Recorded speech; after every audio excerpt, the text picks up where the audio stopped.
Le cœur de l'activité de la Réserve des Arts, c'est de capter les matériaux existants sur le territoire qui ont une première vie avant qu'ils ne deviennent des déchets dans le secteur culturel. Une association qui mêle culture et intelligence écologique, Qu'est-ce ne pouvait que dresser ses oreilles et s'y intéresser. Qu'est-ce fait pour limiter l'impact environnemental du secteur du spectacle et créer en même temps toute une économie? La Réserve des Arts récupère chaque année 600 tonnes de matériaux issus de défilés, de congrès, de festivals, des matériaux qui sont d'abord valorisés.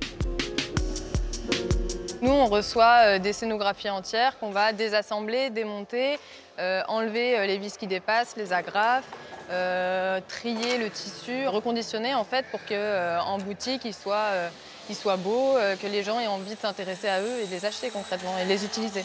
J'ai trouvé des socles, comme je suis collectionneur aussi, et ben ça va me permettre de mettre en avant en valeur mes collections. Donc voilà, ça vaut 5 €, je trouve ça formidable, c'est génial, quoi. Des tarifs très attractifs, 4 à 10 fois moins chers que le prix du neuf, qui intéressent des étudiants en école d'art et des créatifs, professionnels ou amateurs. Tous doivent être adhérents.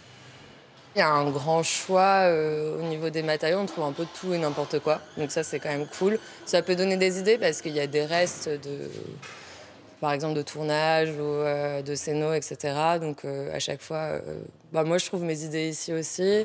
Ce sont les fournisseurs, entreprises de l'événementiel et du spectacle, qui paient l'association pour se débarrasser de leurs matériaux devenus inutiles. 29 salariés, un entrepôt et une boutique.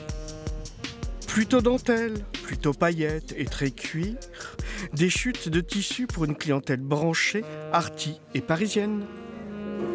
Les gens sont de plus en plus sensibilisés au réemploi dans la globalité. C'est aussi une question de budget, parce qu'à la Réserve des Arts, on avait des prix qui défient toute concurrence, pour la qualité qu'on présente également. À la fois précurseur et dans l'air du temps, la Réserve des Arts sert d'avertissement à l'industrie du divertissement. Seuls 35% des déchets d'événements culturels sont recyclés, le reste est jeté.